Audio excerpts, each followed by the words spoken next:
সুপ্রিয়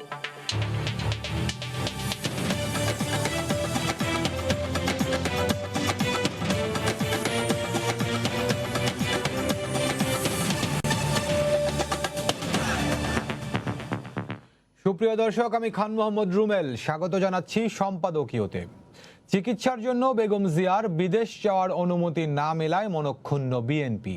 তবে সরকারি তরফে বলা হচ্ছে সাজা স্থগিতের মেয়াদ বাড়ানোর আবেদনে বিদেশ যাওয়ার কথা উল্লেখই করা হয়নি। এ নিয়ে আমাদের আজকের সম্পাদকীয় বিদেশ চিকিৎসা বিতর্ক। আর এ নিয়ে আলোচনার জন্য আমাদের সঙ্গে যোগ দিয়েছেন সুভাষ সিংহ রায়, রাজনৈতিক বিশ্লেষক, আছেন ডাক্তার সাখাওয়াত হোসেন সায়ন্থ, সাধারণ সম্পাদক G9, এবং রাজিকুজ্জামান রতন, কেন্দ্রীয় কমিটির সদস্য বাসদ। দর্শক, আপনারা এই আলোচনায় সরাসরি অংশ নিতে পারবেন। এজন্য টেলিভিশনের পর্দায় দেওয়া নম্বরে ফোন করতে হবে। এছাড়া ফেসবুকের মাধ্যমে আপনাদের মন্তব্য পাঠাতে পারেন। আলোচনা শুরুর আগে দেখে নেব এখনকার প্রধান শিরোনামগুলো। গরিবদের হাত ধোয়া শেখাতে লাগবে 40 কোটি টাকা। জনস্বাস্থ্যের প্রকল্পে হরিলুট। অর্থ আত্মসাতের অভিযোগে পরিবার পরিকল্পনা অধিদপ্তরের পরিচালককে দুদকের জিজ্ঞাসাবাদ। করোনাকালে একমাত্র আওয়ামী লীগই মাঠে ছিল, অন্যরা কাজে নয়, ছিলেন শুধু কথায়। প্রায় 9 মাস পর প্রেসিডিয়াম বৈঠকে প্রধানমন্ত্রী। বেগম জিয়াকে বিদেশে নিয়ে চিকিৎসার বিষয়ে কোনো আবেদনই করেনি পরিবার। সময় সংবাদকে আইনমন্ত্রী। নতুন করে অনুমতি চাওয়া হবে, জানালেন বিএনপি নেত্রীর আইনজীবী। আতঙ্ক ছড়িয়েই বাড়ানো হয়েছে পেঁয়াজের দাম, শিগগিরই আমদানি হবে। ব্রিফিংয়ে বাণিজ্য মন্ত্রী। সকাল থেকেই কেজি 100 টাকার বেশি।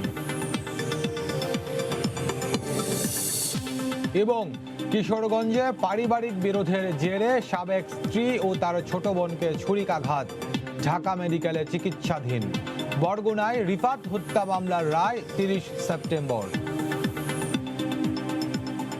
দর্শক, শিরোনাম দেখছিলেন, মূল আলোচনায় যেতে চাই। বলছি আলোচনার শিরোনাম বিদেশ চিকিৎসা বিতর্ক। আপনারা জানেন যে বেগম জিয়াকে গত 25শে মার্চ 6 মাসের জন্য সাজা স্থগিত করে মুক্তি দেওয়া হয়েছিল। তো আগামী সেপ্টেম্বরের 24 তারিখ সেই মেয়াদ শেষ হতে যাচ্ছে। এর আগেই আবারও বেগম জিয়ার পরিবারের আবেদনের প্রেক্ষিতে 6 মাসের জন্য সাজা স্থগিত করা হয়েছে। এই সময়টা তো বেগম জিয়া মুক্ত থাকবেন।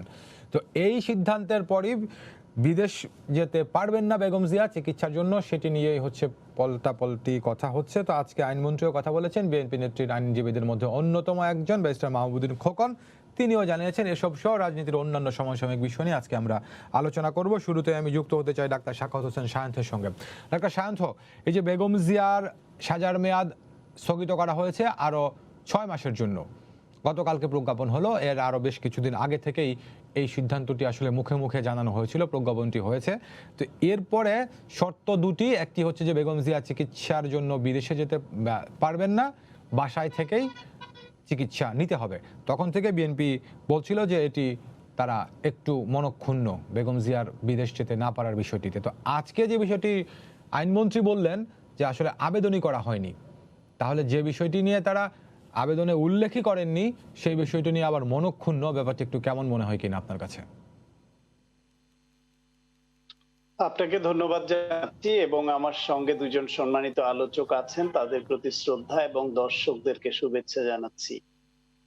দেখেন, এখন এই যে বিষয় নিয়ে আলোচনা হচ্ছে, এইটার থেকেও বড় আরেকটু গোড়ায় যদি আপনি যাওয়ার সুযোগ থাকে যেতে দেন, সেটি হচ্ছে বেগম জিয়া আজকে এই জেলে কেন, কিংবা জেল মুক্তি, বিদেশ চিকিৎসা এই পর্যন্ত আসতে হলো কেন? সেখানেই তো সরকারের একটি প্রতিহিংসা বা বেগম খালেদা জিয়াকে রাজনীতিতে ইনভ্যালিড করে দেওয়ার যে চক্রান্ত, রাজনীতি থেকে তাকে মাইনাস করে দেবার যে চক্রান্ত, এর মূলে সেগুলি আছে। সেখানে আপনাকে যেতে হবে বারবার, যতই বলেন সেটাই আসলে গোড়া। আজকে ছাত্রলীগের একটি জেলা কমিটির সভাপতি পর্যন্ত 2000 কোটি টাকা পাচার করতে পারেন।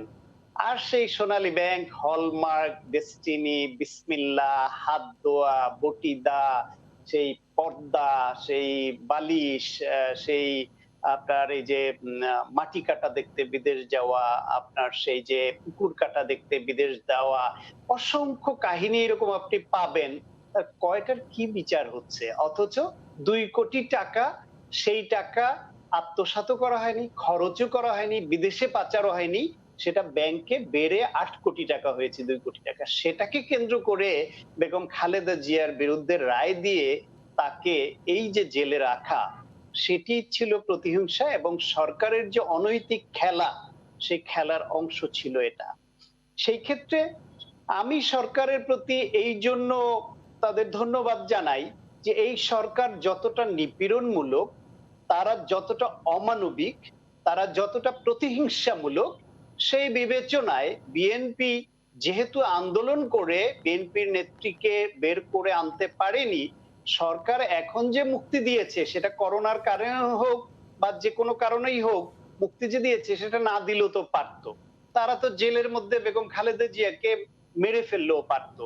সেটি না করে যে মুক্তি দিয়েছে, তিনি নিজের বাসায় থাকতে পেরেছেন, অন্তত মনের শান্তিটুকু পাচ্ছেন চিকিৎসা না পেলেও, এটুকুও সরকার না করলেও পারতো।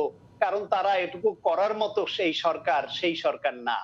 তারপরেও সেটুকু করেছে। কিন্তু যদি আপনি মানবিক দিক বিবেচনা করেন, বেগম খালেদা জিয়ার বয়স ৭৫ বছর। তিনি এদেশের অন্যতম প্রধান একটি দলের নেত্রী। তিনি একজন নারী। তিনি ৩ বারের সাবেক প্রধানমন্ত্রী। তিনি এদেশের কোন সংসদ নির্বাচনে ৫টি, ৩টি বা এই সর্বোচ্চ সংখ্যক আসনে প্রতিদ্বন্দ্বিতা করে একটা তো কখনো হারেননি। তিনি কি পালিয়ে যাবেন? তাকে জামিন নিয়ে যে টালবাহানা হয়েছে এবং যেই কারণে আজকে নির্বাহী আদেশে চিকিৎসার জন্য তাকে মুক্তি দিতে পারলো, আমাদের আদালতের বিচারপতিরা ডাক্তার মানে ওই মেডিকেল বোর্ড থেকে সার্টিফিকেট দেওয়া, চিকিৎসার সমস্ত কাগজপত্র দেওয়ার পরেও তারা কি বুঝেননি যে বেগম খালেদা জিয়া আসলেই এতটা অসুস্থ বা তার চেয়ে অ্যাডভান্স চিকিৎসা দরকার? তাহলে বিচার বিভাগের যে কলকাঠি সেটি কোথায়?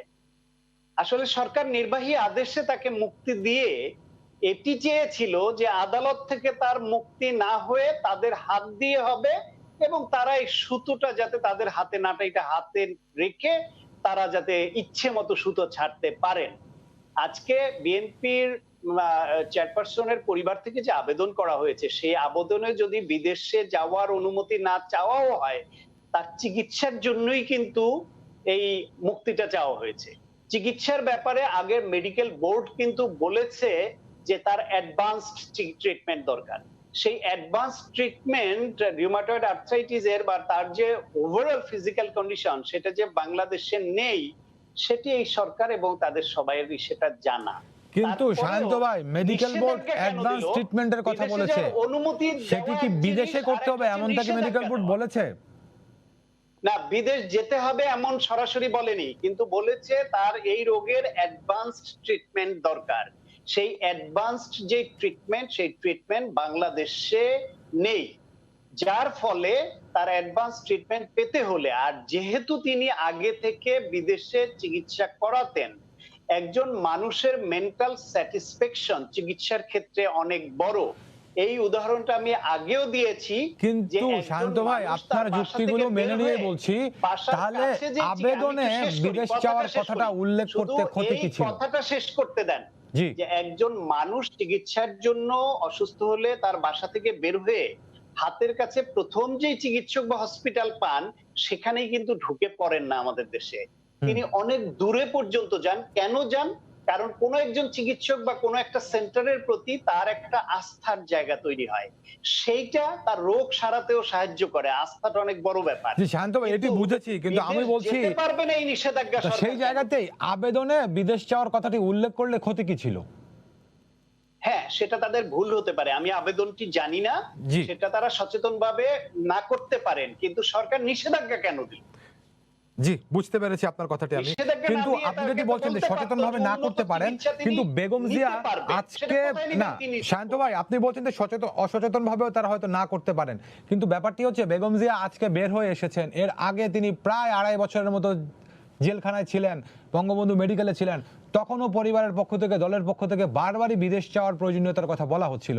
তো এখন যখন তিনি নির্বাহী আদেশে বের হয়ে এসেছেন, আবেদনটি করা হয়েছিল শুধুমাত্র মেয়াদটি বাড়ানোর জন্য, তখন অসচেতনভাবে ভুলে যাওয়াটা এটা কি মানে যুক্তিতে টেকে?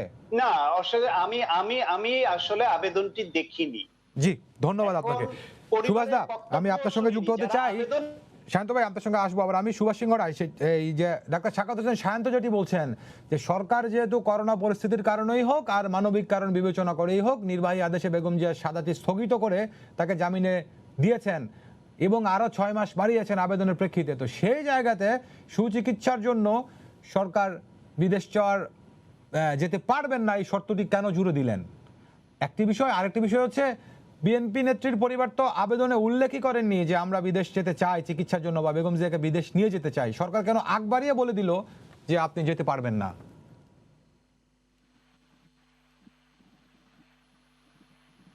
সুভাষ দা শুনছেন? শুনতে পাচ্ছেন আমার কথা? হ্যাঁ, সুভাষ দা শুনছেন?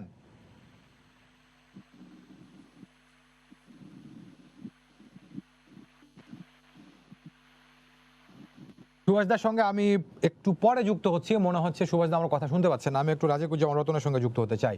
রতন ভাই, এই দুইটি বিষয় যদি এভাবে যে ডাক্তার সাকাত হোসেন শান্ত যে প্রশ্নটি তুলেছেন যে হয়তোবা কোনো কারণে সচেতনভাবে কিংবা অসচেতনভাবেই হোক সেই আবেদনে সে বিষয়টি উল্লেখ করা হয়নি, কিংবা ধরে নিলাম যে আমরা ইচ্ছাকৃতভাবে করা হয়নি, এটিও যদি ধরে নেই, কিন্তু যখনই এই বিষয়টি সামনে চলে আসে যে চিকিৎসার জন্যই কিন্তু এত কথা, যখন জেলে ছিলেন, যখন হাসপাতালে ছিলেন, তখন থেকে এত কথা, তো আজকে যখন আপনি মুক্তিটি দিলেন এবং বলা হচ্ছে যে তিনি বিদেশেও যেতে পারবেন না এবং বাসায় বসে চিকিৎসা নিতে হবে, তো তখন যখন বিএনপি প্রশ্নগুলো তোলে তখন কি আসলে এই আন্তরিকতার জায়গাটা নিয়ে এই প্রশ্নটি ওঠে কিনা?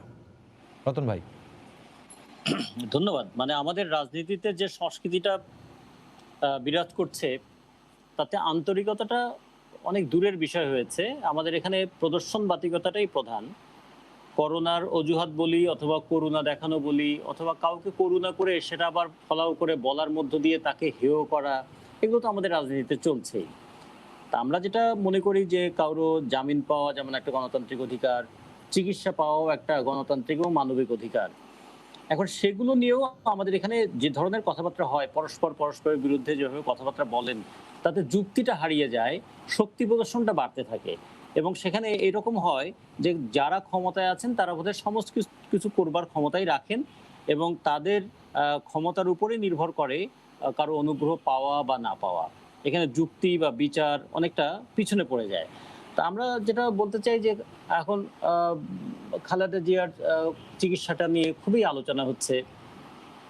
তার অতীত ইতিহাসের কথাও ডাক্তার সায়ন্ত বর্ণনা করেছেন, তার বর্তমান শারীরিক কন্ডিশনের কথা বলেছেন এবং বাংলাদেশের ভবিষ্যৎ রাজনৈতিক যে সংস্কৃতির কথা সেটাও যদি বিবেচনা করা হয়, সব মিলিয়ে এটা একটা রাজনৈতিক সিদ্ধান্ত। জি জি, আমার কথা শুনতে পাচ্ছেন? জি রতন ভাই শুনছি, বলুন আপনি। আচ্ছা আচ্ছা, তো এটা একটা রাজনৈতিক সিদ্ধান্তের ব্যাপার।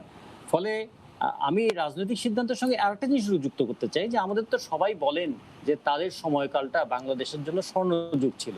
সেটা বিএনপির শাসনামল বলি, সেটা আওয়ামী লীগের বিগত 12 বছর বলি। তো বাংলাদেশের চিকিৎসা ব্যবস্থাটার এত বেহাল দশা হয়ে গেল কেন যে আমাদের চিকিৎসার জন্য বিদেশ মুখাপেক্ষী হয়ে থাকতে হয়? আমাদের রাষ্ট্রীয় প্রতিষ্ঠানগুলো কেন দুর্বল হয়ে গেল?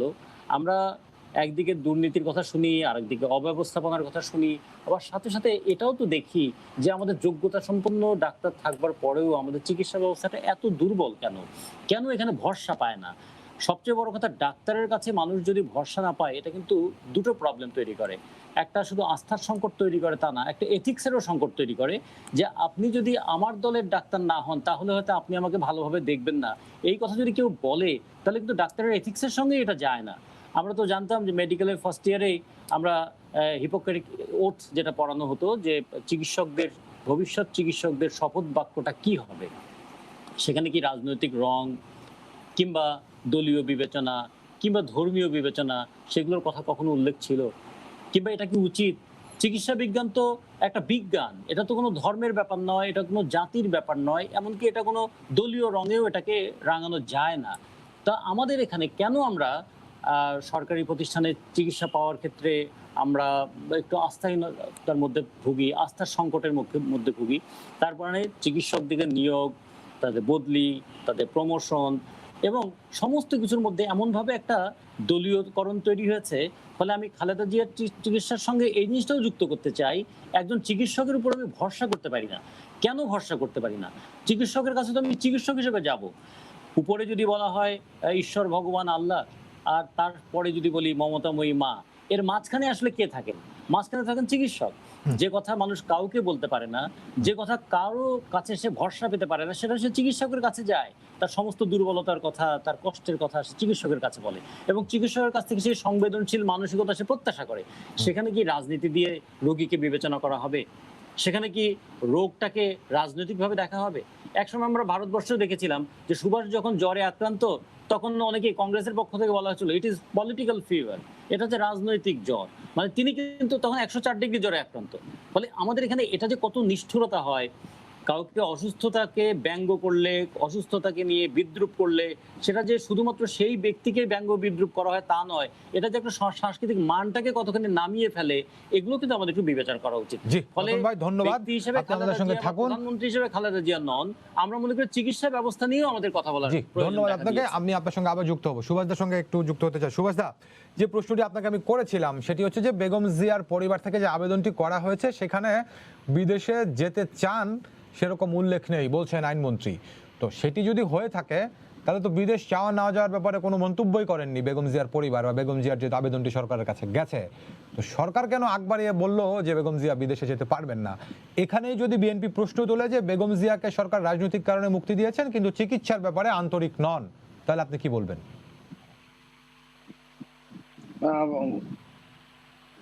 বেশ কিছু কথা শুনেছি, কিছু কথা শুনতে পারিনি। যাই হোক, যতটুকু অনুমান করি, ডাক্তার সায়ন্তর কথাটা মোটামুটি শুনতে পেরেছিলাম। তিনি অনেকগুলো কথা বলেছেন। ডাক্তার সায়ন্ত বেশ স্বভাবসুলভ ভঙ্গিতে অনেক কথা বলেন। বলেছেন যে বেগম খালেদা জিয়া কখনো নির্বাচনে পরাজিত হননি।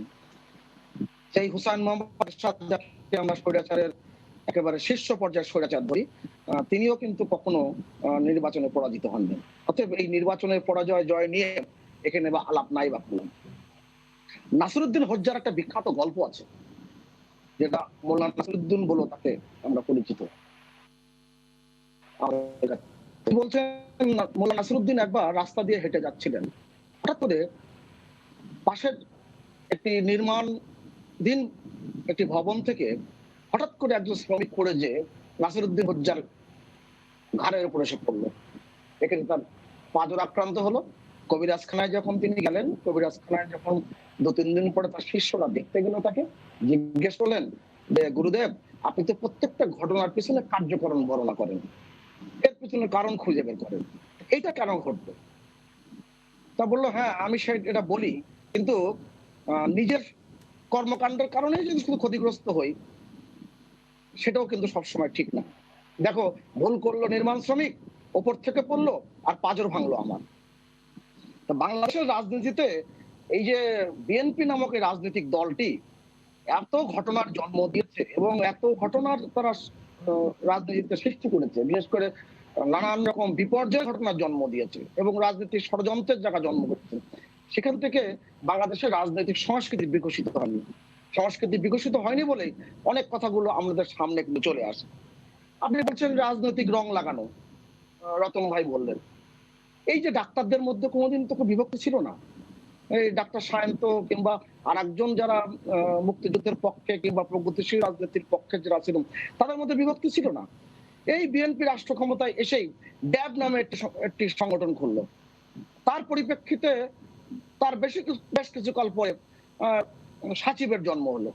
তা এখন যিনি সৃষ্টি করেছিলেন তিনি অবশ্যই বিএনপির সাথে এখন নাই। তিনি সাবেক রাষ্ট্রপতি বদরুদ্দোজা চৌধুরী সাহেব, তিনি এখন কি উত্তর দেবেন জানি না। বাংলাদেশের এই ঘটনাগুলো ঘটেছে। আর প্রতিহিংসা রাজনীতি আওয়ামী লীগ যদি করতো তাহলে বিএনপি কিন্তু আজকে রাজনীতি করতে পারতো না। প্রতিহিংসা রাজনীতি যদি করতো 2008 নির্বাচনের পর আওয়ামী লীগ তার বিজয় মিছিল পর্যন্ত করেনি। প্রতিহিংসা রাজনীতি করলে 2014 সালের নির্বাচনের আগে প্রধানমন্ত্রী শেখ হাসিনা এত কটু বাক্য এবং এত কাঁচা বাংলা শোনার পরও বেগম খালেদা জিয়ার সঙ্গে টেলিফোনে আলাপ করতেন না। এবং প্রতিহিংসা রাজনীতি করলে বেগম খালেদা জিয়ার কনিষ্ঠ পুত্রকে যখন তিনি দুঃখজনকভাবে মারা যান তার বেগম খালেদা জিয়ার বাসা পর্যন্ত আজকের প্রধানমন্ত্রী শেখ হাসিনা যেতেন না। তা বাংলাদেশের রাজনীতিতে সবচেয়ে পাঁজর ভেঙেছে বিএনপি। তার এই পাঁজর ভাঙার কারণে আজকে বাংলাদেশের রাজনৈতিক সংস্কৃতির বিকশন হয়নি। আপনি অকণ্ঠ চিত্তে আপনি প্রশংসা করতে পারলেন না মাননীয় প্রধানমন্ত্রীর তার যে উদারতার এবং মহানুভবতা, যে বেগম খালেদা জিয়াকে তিনি আগে নির্বাহী আদেশে 6 মাসের তিনি মুক্তি দিয়েছিলেন এবং আবার তিনি 6 মাস সময় অতিক্রান্ত হওয়ার আগেই আরো 6 মাস বৃদ্ধি করেছেন। আমি মরহুম সাইফুর রহমানের একটি বই এর কয়েকটি লাইন ডক্টর সায়ন্তর সামনে উপস্থাপন করছি। বেগম কিছু কথা কিছু স্মৃতি, জানি না এই বইটা অনেকে পড়েছেন কিনা। সাইফুর রহমান সাহেব তার বইয়ের এটা একটা এক ধরনের আত্মজীবনী। এক জায়গায় লিখছেন, বেগম জিয়া প্রধানমন্ত্রী হলেও সার্বিক রাজনৈতিক অর্থনৈতিক সম্বন্ধে তার ধারণা ছিল সীমিত, রাজনীতি বুঝতেন না। তিনি রাজনীতিকে আমাদের আর্থিক অবস্থার উপরে প্রাধান্য দিতেন এবং তার কাছে মুখ্য বিষয় ছিল এমপিদের খুবই খুশি থাকা এবং যে কোনো প্রকারে ক্ষমতায় আসীন থাকা। এটা তার বইয়ের এই 234 পৃষ্ঠায়। অর্থাৎ স্বাভাবিক কারণে এই বিএনপি রাজনীতি নিয়ে যদি কথা বলতে হয় অনেক কথা বেরিয়ে আসবে। প্রতিহিংস রাজনীতির কথা বলছেন। বেগম খালেদা জিয়া টিউলিপ নামে যে একটি কোম্পানি, যেই কোম্পানি কম্পিউটার দিয়েছিল 2000 সালে নেদারল্যান্ডের একটি সরকার একটি প্রকল্পের মাধ্যমে, শুধু শেখ রেহানার মেয়ের নাম টিউলিপ, বঙ্গবন্ধুর কনিষ্ঠ কন্যার নাম টিউলিপ, এই কারণে বাংলাদেশকে জরিমানা দিতে হয়েছিল। কারণ ওই টিউলিপ নাম শুনে বেগম খালেদা জিয়া এই প্রকল্প বাতিল করেছিলেন।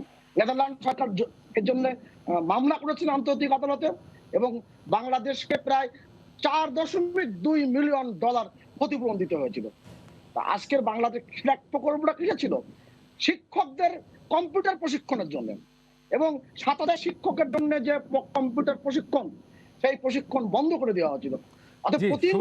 আমরা এর আগে আলোচনা করেছিলাম যে তৎকালীন যিনি ক্যাবিনেট সেক্রেটারি ছিলেন তিনিও অনুরোধ করেছিলেন, অনুরোধটি রাখা হয়নি।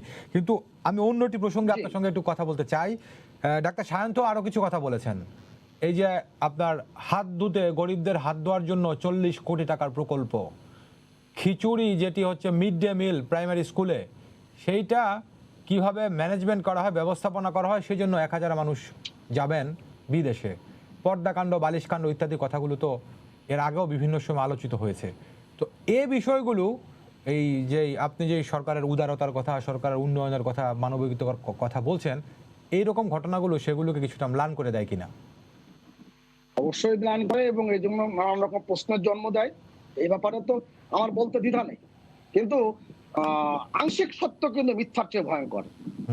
আপনি যে প্রকল্পের কথা বললেন, যে খিচুড়ি প্রকল্প, এটাকে এক ধরনের হুইসেল ব্লোয়ার বলা যায়।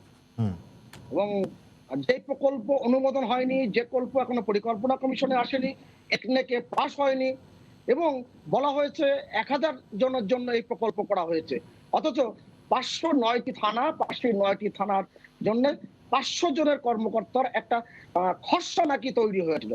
আপনি কোনো খসড়া বিষয় নিয়ে আপনি যদি আলাপ করতে যান এবং সেটা নিয়ে যদি আপনি ট্রল করেন, সামাজিক যোগাযোগ মাধ্যম সহ একটু আপডেট আছে। আজকে সন্ধ্যার পরের খবর হচ্ছে পরিকল্পনা কমিশন এই প্রকল্পটি আর না এগোনোর জন্য পরামর্শ দিয়েছে। আজকে সন্ধ্যার পরের খবর। হ্যাঁ, পরামর্শ দিয়েছে, পরামর্শ দিতেই পারে এবং এটা এই বিদেশ যাওয়া এই খিচুড়ি ব্যবস্থাপনার জন্য বা যেটাই বলি না কেন যে মিড ডে মিল প্রকল্প বা কর্মসূচি, এটি যাতে না হয় সেটির জন্যই পরিকল্পনা কমিশন বলেছে আজকে। তো সুতরাং এটি হয়তো শেষ। অন্যান্য প্রকল্প আমি আপনাকে খুব খোলামেলা বলি, আংশিক সত্য কিন্তু মিথ্যার চেয়ে ভয়ঙ্কর। আর বলা হয়ে থাকে 3 প্রকারের মিথ্যা আছে: মিথ্যা, নিচলা মিথ্যা এবং পরিসংখ্যান। অনেক ক্ষেত্রে পরিসংখ্যানের যে বিষয়গুলো আমরা চোখের সামনে দেখি, সব কিন্তু যথাযথভাবে উপস্থাপন হয় না এবং সেই জায়গায় আজকে সরকার ব্যবস্থাপনার সঙ্গে যুক্ত আছেন, তাদেরকে অনেক সতর্ক থাকতে হবে এবং বাংলাদেশের দুর্নীতি নামক যেই ব্যাধি, সেই ব্যাধিটিকে যে আজকে চাষাবাদ হয়েছে তা তো না। এই দুর্নীতি নামক ব্যাধি অনেক আগের থেকে চাষাবাদ হয়েছে।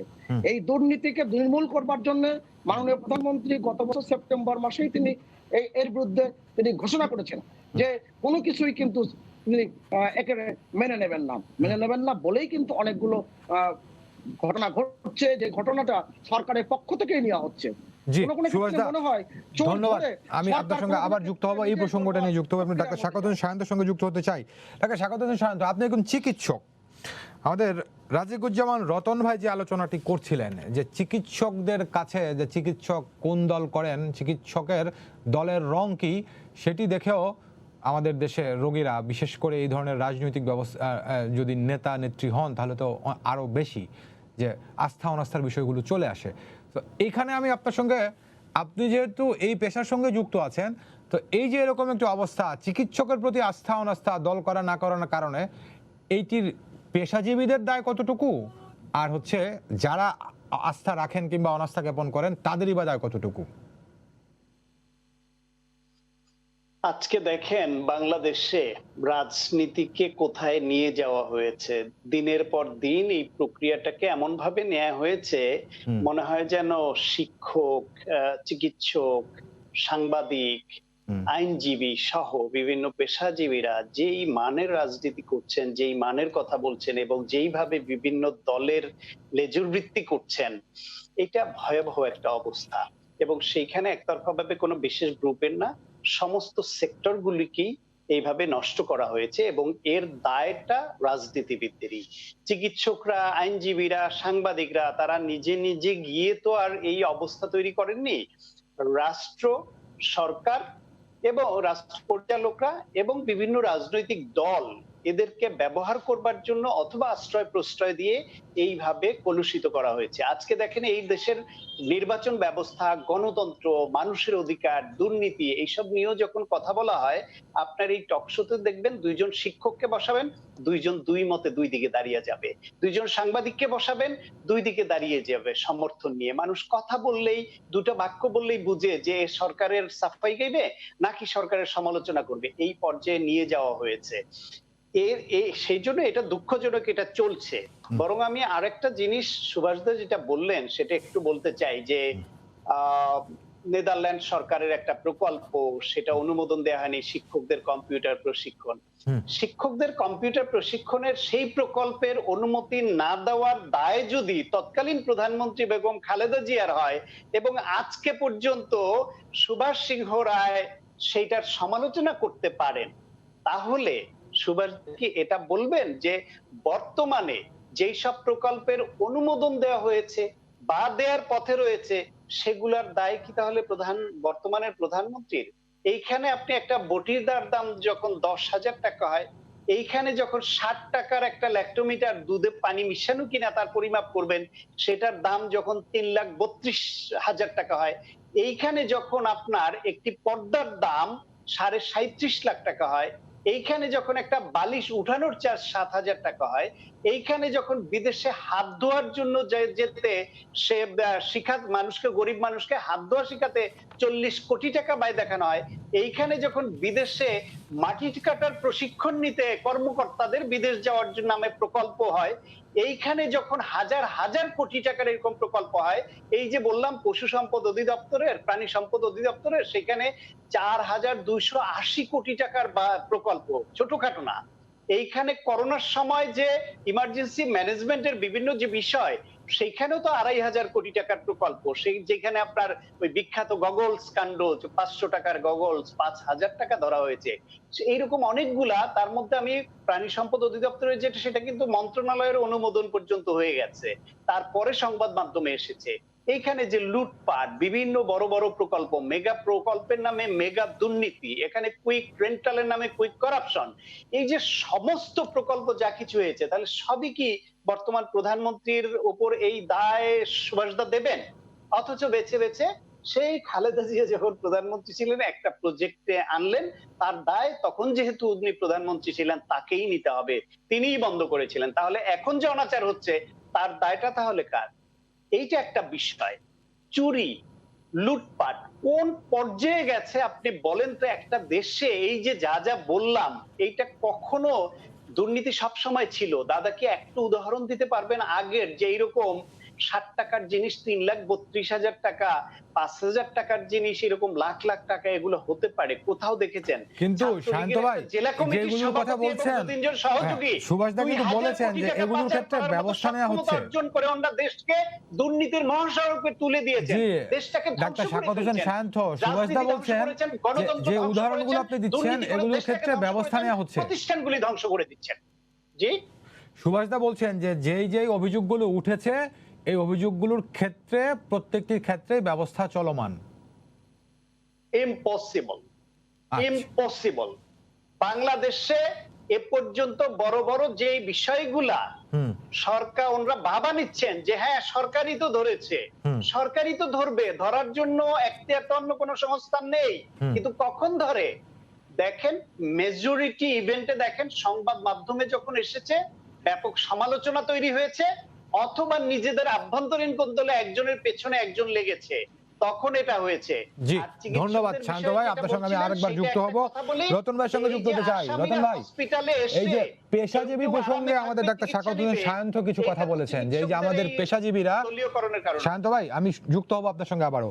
রতন ভাই, এই পেশাজীবী সম্বন্ধে ডাক্তার শাকত হোসেন সায়ন্ত যেটি বলছেন যে আমাদের সকল পেশাজীবীরাই মোটামুটি আমরা ধরতে পারি যে তারা এরকম দলে বা রঙে বিভক্ত হয়ে গেছেন, কথা বললেই বোঝা যায়। এর জন্য রাজনীতিবিদদের দায় বেশি দেখছেন।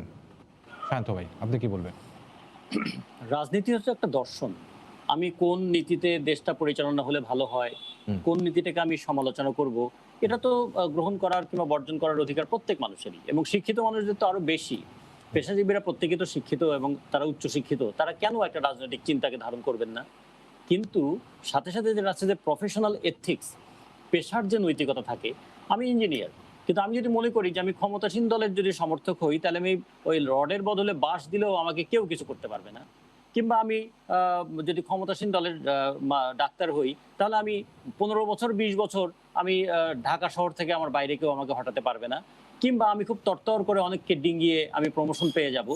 কিংবা যদি কেউ বলে যে তিনি শিক্ষক, কিন্তু শুধুমাত্র একটা দলের ব্যানার থাকবার কারণে তিনি বিশ্ববিদ্যালয়ের ভাইস চ্যান্সেলর হয়ে যেতে পারবেন এবং শিক্ষার 12টা বাজিয়ে দিলেও তাকে কেউ স্পর্শ করতে পারবে না, তখনই হয় কি প্রফেশনাল এথিক্সটা মার খেয়ে যায়। আমরা এই কথাটাই বলতে চাই যে এই যে প্রত্যেকেরই রতন একজন ভাই, কৃষক তিনি বা তারা যে মনে করছেন যে আমার দক্ষতা না থাকলেও আমি যে কোনো একটা দলের বা বিশেষ করে যখন যারা ক্ষমতায় থাকে তাদের সমর্থন করলে আমি এগিয়ে যাব, তাহলে দায়টা কার? এই ব্যবস্থারই তো। এই ব্যবস্থাই তো একজন অযোগ্য লোককে শুধুমাত্র সমর্থন কিংবা সহযোগিতা করে যাওয়ার বিনিময়ে আপনার উপরে তুলে দিচ্ছে। ব্যবস্থা একটা বিমূর্ত শব্দ। ব্যবস্থাকে পরিচালনা করে রাজনৈতিক দল, এবং সেই রাজনৈতিক দলের মধ্যে যারা ক্ষমতায় থাকেন তাদের এটা করবার ক্ষমতাটা অনেক বেশি। ফলে আমরা মনে করি এটা ক্ষমতাসীন রাজনৈতিক দলেরই দায়িত্ব যে আমি কোনো রং দিয়ে মানুষকে বিচার করব না, আমি বিচার করব তার দক্ষতা দিয়ে। কিন্তু আমাদের এখানে বিচার করার ক্ষেত্রে আনুগত্য প্রধান হয়ে যায়, তোষামতটা তার বাড়তি যোগ্যতা হিসেবে এখানে মানে বিবেচিত হয়। সে কারণেই দেখুন আমাদের দেশে একই মেডিকেল সায়েন্স তো পড়ি, বাংলাদেশ ভারত আমরা তো একই সিলেবাসের ডাক্তারি পড়াশোনা করে, আমাদের দুই দেশের ইঞ্জিনিয়াররা তো একই রকম পড়ে। কিংবা আমাদের দেশের প্রকৌশলীরা তো পৃথিবীর বিভিন্ন দেশে গিয়ে কত দারুণ দারুণ কাজ করছে। তাহলে সেই দেশের রাস্তা কেন এই নির্মিত হতে না হতেই ভেঙে পড়ে, ব্রিজ কেন ভেঙে পড়ে? আমরা 6000 বছর আগের হরপ্পা মহেঞ্জোদারোর সেই স্থাপত্য কর্ম দেখবার জন্য যাই, কিন্তু আমার 6 মাস আমার বিল্ডিং টেকে না কেন এত আধুনিক হওয়ার পরেও? ফলে এগুলো খেয়াল করতে হবে যে প্রফেশনাল এথিক্সটাকে আমরা যদি পলিটিক্যাল করাপশন দিয়ে অথবা রাজনৈতিক কর্তৃত্ব মানে একটা কোয়ারশন দমনমূলক ব্যবস্থা দিয়ে নিয়ন্ত্রণ করতে চাই, যে আমার দলে না হলে তুমি কিন্তু কোনো জায়গা পাবে না, আর আমার দলে যদি হও তাহলে তোমার কোনো অসুবিধা হবে না, এই মানসিকতা দিয়ে যদি চলে তাহলে কিন্তু আমাদের সমস্ত সেক্টরগুলোই আসলে দুর্বল হয়ে পড়বে। জি, ধন্যবাদ রতন ভাই, আপনি আমাদের সঙ্গে যুক্ত থাকুন। আমি একটু সুভাষদার সঙ্গে যুক্ত হতে চাই আবারও। সুভাষ সিংহ রায়, আপনি যে বিষয়গুলো বলছিলেন যে এই দুর্নীতির অভিযোগ যখন যেখানে উঠে সরকার ব্যবস্থা নেয়, ব্যবস্থাগুলো চলমান রয়েছে, কাউকে ছাড় দেওয়া হয় না। ডাক্তার শাখাওয়াত হোসেন সায়ন্ত বলছেন যে এগুলো আসলে সামনে আসে যদি কখনো গণমাধ্যম প্রকাশ করে কিংবা নিজেদের মধ্যেকার কোন দল সামনে চলে আসে তখনই গ্রেফতার করা হয়, তখনই ব্যবস্থার কথা বলা হয়, এগুলো শুধুমাত্র বাহবা নেওয়ার জন্য। সুভাষদা, ডাক্তার শাকাত হোসেন শান্ত খুব ভালো বলেন, বেশ ছন্দ দিয়ে কথা বলতে পারেন, একটানা বলে যান। বলে যাওয়াটা যেমন এক ধরনের মুখস্থ বিদ্যার মতন। হুম। আপনার কি মনে আছে লেফটেন্যান্ট কর্নেল আকবর যখন এই ফেরি নিয়ে যখন কর্মকাণ্ড কারখানা করেছিলেন, সে সময় সেই সরকারের থেকে কি বক্তব্য এসেছিল এবং বাংলাদেশ সরকার কি অবস্থান নিয়েছিল? এগুলো কিন্তু হিস্ট্রিক্যাল ফুটনোট। বাংলাদেশের সরকারের কোন ব্যবস্থাপনার মধ্য থেকে, এবং যেটা বারবার আমি উল্লেখ করি, সরকার এটাকে আশকারা দিচ্ছে কিনা, এবার সরকার প্রধানের পক্ষ থেকে আশকারা দেওয়া হচ্ছে কিনা, এটি দেখবার বিষয়। এই যে কল্যাণ পার্টির সভাপতি ১/১১-র সময় স্পষ্ট করে বলেছিলেন যে হাওয়া ভবন হচ্ছে দুর্নীতির ওয়ান স্টপ সার্ভিস। আজকে তাদের জোটের সাথে আছে। বাংলাদেশের অর্থনৈতিক অবস্থার ক্ষেত্রে বিএনপির শাসনামলটা, এর সাথে শাসনামলটা কেমন ছিল? বাংলাদেশের আজকে যে অর্থনৈতিক প্রবৃদ্ধি, দাদা এটা কি তখন একেবারে কেমন হাওয়া থেকে থাকলে উড়ে আসছে? এখনো কি কেমনই থাকতে হবে? এখন থাকবে না, থাকবে না, কিন্তু থাকবে না, কিন্তু এটার জন্য সরকার আশকারা দিচ্ছে কিনা, সরকার এটাকে প্রশ্রয় দিচ্ছে কিনা? সরকার এটা প্রশ্রয় দিচ্ছে না, এটা জোর গলা আমি বলতে পারি। আপনি এই যে যখন ক্ষেত্র খুব বিকশিত হয়, ক্যানভাসটা বড় হয়, তখন কিন্তু অনেকগুলো জায়গা তৈরি হয়। আর সব কথা যে সবকিছু হবে সেই সত্য রচিবে তুমি, ঘটে যা সব সত্য নয়। আপনি এখানে এই সময় টিভির এই সম্পাদকীয়তে বহুবার আলোচনা হয়েছে না যে পদ্মা সেতুতে দুর্নীতি হয়েছে এবং সরকারের উচ্চ মহল জড়িত, যারা যারা বিজ্ঞ ব্যক্তিগণ, ডাক্তার সাকাত হোসেন শাহীনের কথা বাদে দিলাম, বাংলাদেশে যারা বড় বড় কথা বলেন, বড় বড় পত্রিকা চালান, বড় বড় সংস্থা চালান, অর্থনৈতিক দিগদর্শন দেন, প্রতি মুহূর্তে সরকারকে বিভিন্ন রকম নসিহত করেন, তারা বলেননি যে বাংলাদেশে সর্বোচ্চ মহলে দুর্নীতি হয়েছে? যখন কানাডার সরকার বলে দিয়েছে, একবারও বলেছে যে আমরা ভুল বলেছি, আমরা ক্ষমা প্রার্থী। অতএব এই ব্যাপারগুলো মাথায় রাখতে হবে। অনেক কথা আপনি বলতে পারবেন এবং অনেক কথা আপনি সেই রং লাগাতে পারবেন, বাস্তবতা হচ্ছে এই সরকার গত 11 বছরে যে প্রবৃদ্ধির ধারা এনেছে, আপনি চিন্তা করতে পারেন বাংলাদেশ কোন জায়গায় নিয়ে গেছে। এডিবি গত 2 মাস আগে বলেছিল যে তারা এশিয়ান ডেভেলপমেন্ট ব্যাংক বাংলাদেশের প্রবৃদ্ধি 5% নিচে হবে। গতকাল কি বলেছে? 6.8% হবে। অর্থাৎ বাংলাদেশের যে উন্নয়নের অগ্রযাত্রা, এটা তো এমনি হয়নি।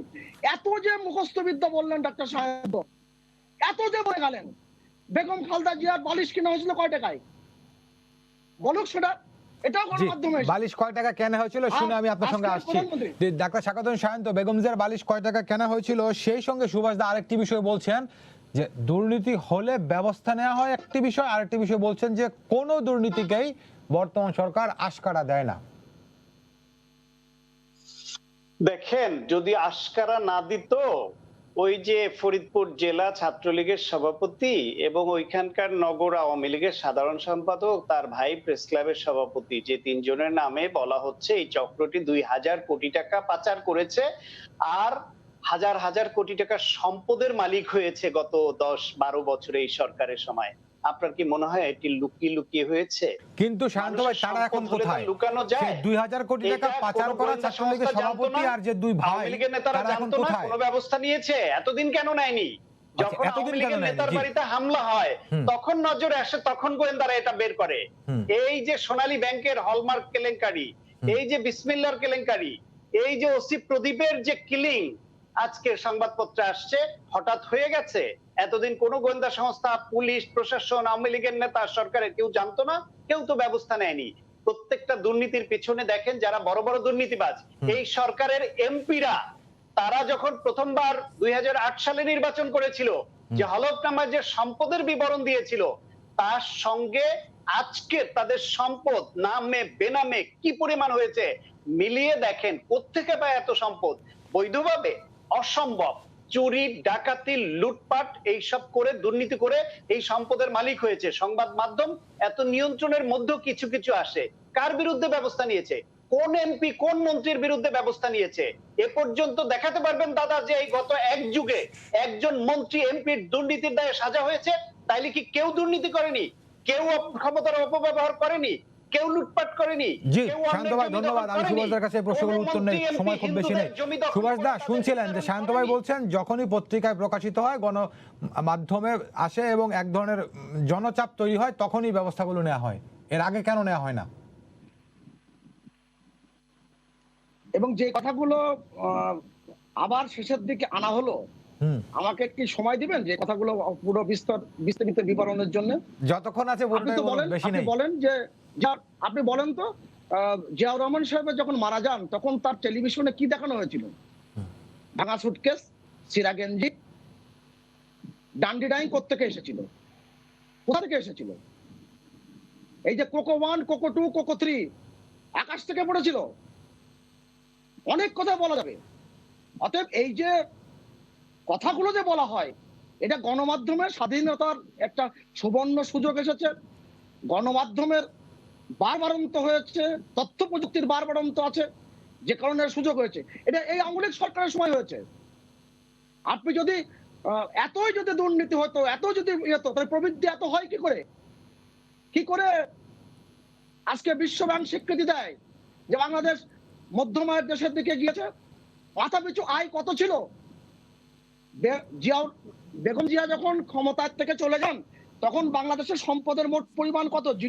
মোট সম্পদের পরিমাণ কত? $52 বিলিয়ন। আর আজকে $322 বিলিয়ন, এক বছর আগের তথ্য। এই সম্পদটা কি এমনি হয়েছে? অতএব বাংলাদেশের যে বিকাশমান ধারা, সমৃদ্ধির ধারা, সেই ধারার ভিতরে যে সমস্ত অব্যবস্থাপনাগুলো আছে, যেগুলো বিচ্যুতি আছে, প্রান্তিক বিচ্যুতি আছে, অবশ্যই সমালোচনা করবেন।